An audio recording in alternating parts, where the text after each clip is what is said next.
Sade, I want to introduce myself to you. I am Sharon Pagan, and I am a student success advisor at Galveston College for the technical and professional education divisions of our college. And I want to just introduce to everyone, I'm here today with Sade Effiong, a mechanical resource coordinator here at ExxonMobil in Baytown. And Sade, I don't know if you know, but ExxonMobil is our very treasured platinum sponsor of our upcoming Women in Industry Conference, which will be sponsored by the Gulf Coast Community Colleges and hosted by Galveston College on March 24th at Moody Gardens, the Moody Gardens Convention Center on Galveston Island, which is a really nice facility for this event. And so first I want to thank you for making time to be with us today. And I was hoping we could start with you telling us a little bit about ExxonMobil and what ExxonMobil does here in Baytown. Okay, no, thank you for speaking with me today, Sharon. I really appreciate it. I'm honored that you thought that my story was interesting enough to have a conversation about. And so what does ExxonMobil do? So it's actually one of the largest publicly traded petrochemical and energy companies in the world. And we have, we work across upstream, midstream, and downstream. And more recently, we've entered into the low carbon solution space as well. And what we do specifically here in Baytown is we're actually about 5 different plants. We have our refinery and our 2 chemical plants here in Baytown. We also have our Global Technology Center, also located here in Baytown. And then we also have our plastics plant, which is located about 10 or 15 miles away in Mont Belvieu. And what we do specifically here in Baytown would be some of the traditional things that you think of when you think of a refinery. Production of gasoline, jet fuel, diesel, but then some of the non-traditional things are producing things like plastics and solvents and rubbers and adhesives, and those go into items like what have we all been using recently? Hand sanitizer. Yes. Right, lots of hand sanitizer going into things for food packaging, going into babies' diapers, going into car seats, going into cars, going into your reusable water bottles. So I'd say kind of all of those base items come out of the different facilities that we have here in Baytown. So that's a little bit about ExxonMobil. Thank you. That's fascinating. I didn't realize there were 5 different components in Baytown that Exxon operates. So thank you for sharing that with us. I'm learning. Okay. So I want to talk a little bit more about you, and we know that you are a mechanical resource coordinator, and it sounds like a very busy job. And we wondered if you could tell us a little bit about what types of things do you do? Definitely. So yes, it is busy. But I'll step back first and tell you what is mechanical, because okay, I'm a mechanical resource coordinator, right? So the mechanical group is actually responsible for maintaining all of the facilities that we have out here to produce all of those things that I mentioned before: the gas, the diesel, the plastics, the rubber. And so we have a group of mechanical craftsmen in the form of electricians, instrumentation techs, machinists, and mechanical craftsmen, where they're doing things like welding pipe together to keep our facilities running, ensuring that everything is calibrated correctly. So they work hand in hand with our process team to just ensure that the facility is running and maintained properly. And so where do I fall into that? My focus is very much on the people within the mechanical organization. And when I say the people, I'm involved with career development, recruitment, ensuring that we're have a good competency and succession plan in place for all of our mechanical employees, ensuring that we have an active and healthy pipeline to pull from as well, so that way we can promote and have some succession planning there as well. And on a slightly different note, I also had a chance to get involved in some extracurriculars in the form of starting a couple of after-school programs in the Baytown and downtown Houston area as well as some mentorship programs as well. So I'd say the day is not typical because it can cover a wide variety of things depending on what the business need is. Well, that's, I know mentorship is so critically important, and kind of offers a lot of people the opportunity to learn about what ExxonMobil does. So I'm thrilled for them, and I hope that we'll have some students coming in from the Houston and Baytown areas to join us at the Women in Industry Conference. I wanted to talk with you, and we all know ExxonMobil is an industry leader, and we're so fortunate to have ExxonMobil as a major employer in the Galveston-Houston region. And I wondered if you could tell us a little bit. You mentioned instrumentation technology, electricians, but I wondered if you could tell us a little bit about what types of high-demand, high-growth careers are available at ExxonMobil. That's actually one of the reasons why I decided to join ExxonMobil, is that it's such a large company that you can work in a number of different areas and still stay within this one company. There are locations all around the world, different parts of the U.S., and we employ, as you mentioned, some of those craftsmen and technicians. There are also engineers, geoscientists, projects professionals. So these facilities that you see out here, the people who are designing and building it and then turning it over to us to operate, administrative professionals, doctors, lawyers, I'd say. If you can think about it, we tend to employ it because we are such a large workforce. So I'd say there's opportunities for a number of career paths within ExxonMobil, and everything that I just mentioned, probably with the exception of the geoscientists, are actually right here in Baytown, because the geoscience is more on the upstream side. But right here in Baytown, there's a wide variety of career paths that are available. That's so fascinating to hear, and I think a lot of times adults don't, and as well as high school students, don't realize that there is such a variety of careers available for a big company like ExxonMobil. And I would say just going a little deeper, Sure. So for those career paths, what kind of people are we looking for, right? So the kind of person that we're looking for is someone with a positive attitude, energetic, teachable, willing to learn, right? So for the audience that we're talking to, what would make you someone that we'd be interested in? Just really trying your best and being humble. But being humble doesn't also mean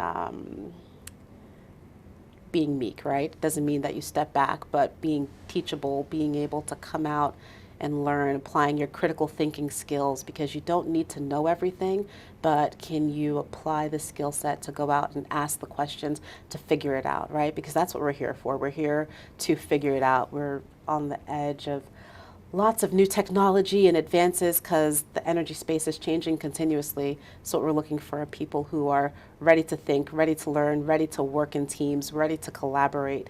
That way we can come together to solve the world's dual energy challenge. Well, I'm so glad that you offered that information for us, because we refer to those as soft skills a lot of times, and we hear from our advisory board members that have businesses the same things that you're telling us. So, and that we're trying to share with our students and help them understand how important it is to be teachable and humble, and some of the things that you've mentioned. So I'm so glad that you shed some light on that. I wondered, you've mentioned there's such a great variety of positions available at ExxonMobil, but I wondered if you were going to offer some advice to someone.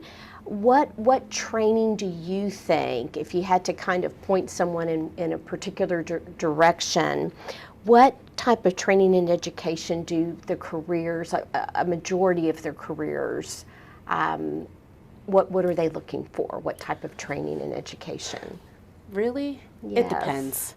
But I would say a way to set yourself up for success is to do well in your studies, right? So we try to hire the best and the brightest, and so looking at just trying to do well at the top in your classes, because here, I'll give a personal example. I studied chemical engineering in school, and I have not done a single thing directly related to chemical engineering since I've been here.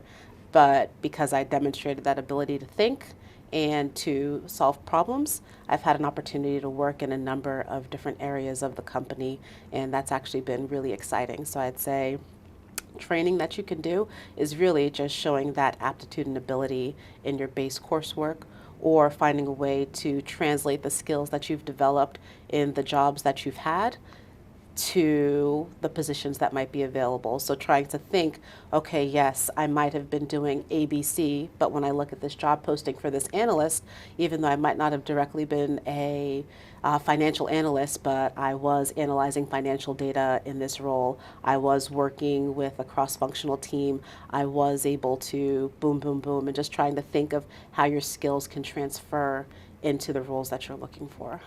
Those were the words, you took the words out of my mouth, because we talk about that a lot with our students, how critical it is to look at their skill set, because there are transferable skills, as you mentioned, that can be so relevant and critical in a variety of jobs.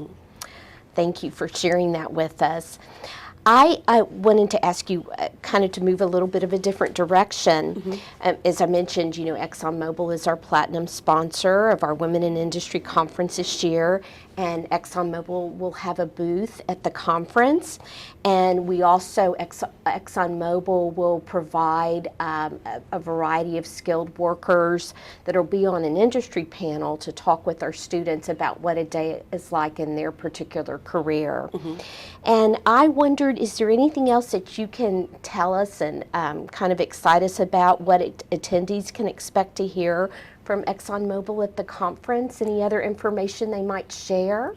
Yep. Well, also we'll have Ms. Keisha Creek Williams there, providing one of the keynote addresses. And I'm really excited to hear that, because she's one of our shift team leads on the operations sides in our chemical plant here in Baytown. And right or wrong, this is a heavily male-dominated industry, and so the fact that she is a shift team lead in these conditions just kind of speaks to her perseverance and her leadership skills, and the fact that she is teachable. And I'm actually pretty excited to hear her talk.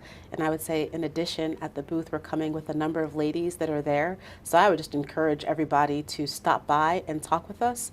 Don't let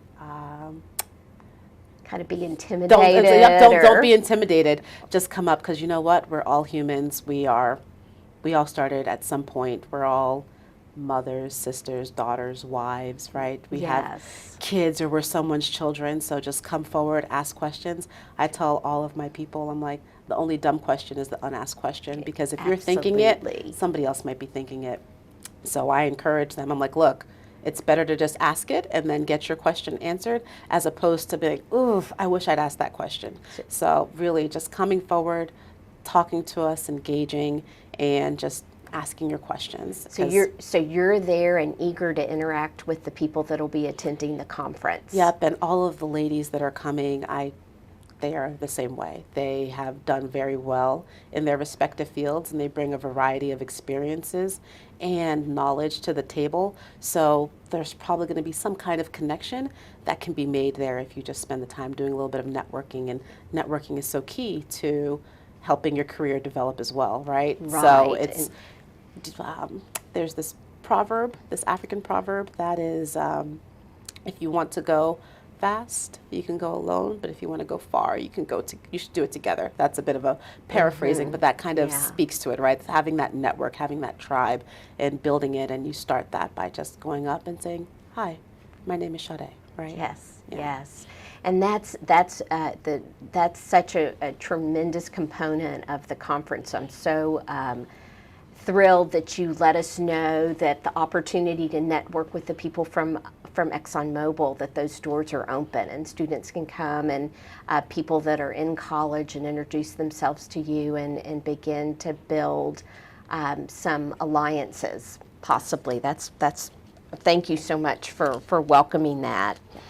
And I don't know, I think we talked about this a little bit earlier, but The conference is designed for, you and I were discussing unemployed individuals, for women that are underemployed, as well as current college students who are training in specific professions and are eager to go to work. And you've mentioned some of the employment skills that Exxon's looking for, the potential to be a leader, the eagerness to be taught, and I wondered, are there any other skills that you'd like to highlight? Yeah. I'll say I'll break it into two buckets. As you mentioned, there are soft skills and there are technical skills. So I'll start on the technical side. Everything starts from your technical knowledge and basis. So taking the time to really learn your craft, whatever that is, whether you're an electrical technician or you're an electrical engineer, taking that time to become proficient and learn what it is you're supposed to be doing, because something that can never be taken away from you is your knowledge, right? Because when you speak from a point of knowledge, you speak from a point of strength. And so I would say just really taking that time to build your technical understanding of whatever it is you're doing. And then part two of that are back to those soft skills, right? Being adaptable, being flexible, being able to apply that critical thinking, being able to work in teams collaboratively, being able to innovate on solutions, because the energy industry is changing every day. And so it's not the same exact thing that we were doing 50 years ago or even 10 years ago. And as we look forward into what's coming in the future, we're going to require people who can think and problem solve and apply those solutions in a way that still delivers value to the bottom line. And so I would say finding that balance of building your technical understanding in depth and then also being able to apply those soft skills to navigate. Yeah, thank you so much for underscoring that for us and explaining to us how important it is to be a problem solver, a critical thinker, a team player, and those kind of aptitudes coupled with the technical knowledge makes you a really good candidate for an industry leader like ExxonMobil. Well, I think I wanted to thank you, Sade, for being with us. I'm just so grateful for your presence and to get to know you. And I just wanted to say, is there anything else that you'd like to share with us about your position at ExxonMobil, or kind of, as you mentioned, being a woman and in a typically male industry? Anything else that you'd want to share with our audience? Yeah, thank you. I will think just a couple of kind of closing points. Sure. One, you can do anything, right? As a lady, sometimes you might think that there's a box that you're placed in, or there might be some kind of norm that you need to follow, but there's nothing that says that you cannot achieve success, because we all have our brains, we have our hands, we have our feet. We can do whatever we put our minds to. And it can be challenging sometimes when you do work in a heavily male-dominated field, because there's unconscious bias that's out there sometimes, where some folks might do things that they don't even realize that they're doing. And so I always just try to step back and say, okay, was that intentional or unintentional? What am I going to do about it? Yeah. And just really be kind of strategic and deliberate in how I decide to move forward and address things. And I'd say so far, it's been working, right? And I think the other part that I would also share is the sky is really the limit. I just really want to encourage all of the participants of the conference to make the most of it, talk to people, ask questions. I'm very excited for this initiative. When we were talking before the start of this interview, and you were sharing the history and how it's grown from hoping to have 200 to having over 1,200 people at the last conference, that just speaks to the need of the desire for people to have this connection and the value that they feel like it's generating. So I would really just encourage people to lean into this experience and really try and step away with as much knowledge and contacts that they can to help them make that progress that they're looking for within their career, and never be afraid to reach out and just establish those connections and maintain those ties. Well, that's such, it's such inspirational advice that you're giving us today, and that's what the conference is all about, is making those connections. So thank you for encouraging adults and students alike to take advantage of this opportunity. Well, Sade, I just want to thank you, and I just want to end by summarizing a little bit about the upcoming conference, which also summarizes some of the things that you and I have had the opportunity to talk about. The conference was developed as a way to address workforce needs, as you and I have talked about earlier today in the industry, and introduce women to high demand and high wage jobs. The day is going to be filled with phenomenal speakers, people much like you. And as you mentioned earlier, our morning keynote speaker is Keisha Creeks-Williams, the shift team leader here at ExxonMobil. And I'm so eager to meet her and hear what she has to say as well. And as I hope I've alluded to, the day is dedicated to women, to provide them invaluable industry information, priceless networking opportunities that you've really encouraged students and adults to take advantage of. And we'll have companies, obviously ExxonMobil will be there, BASF, Dow Chemical, Chevron Phillips, and many more companies. And we'll have companies certainly in the petrochemical industry, but also in the construction industries as well. And the conference has a track for high school girls, also providing information. Well, there'll get some mentoring, like you've mentioned that you're doing in the Baytown and Houston area, about career pathways, as well as providing resources for training and scholarships and job readiness. The conference is open to the public, and the amazing thing is tickets are only $20. And that includes breakfast and lunch. And for more information about ticket purchases, I encourage people to reach out to me at Galveston College. My name again is Sharon Pagan, and I can be reached at spagan@gc.edu, and my direct line is 409-944-1410. And I'll just sign off by saying I'm Sharon Pagan. We are so excited to welcome everyone to join us at the Women in Industry Conference on March 24th beginning at 8 in the morning and concluding at 3 at beautiful Moody Gardens on Galveston Island. So thank you for making time to speak with us today. Thank you. I really enjoyed this. I did too.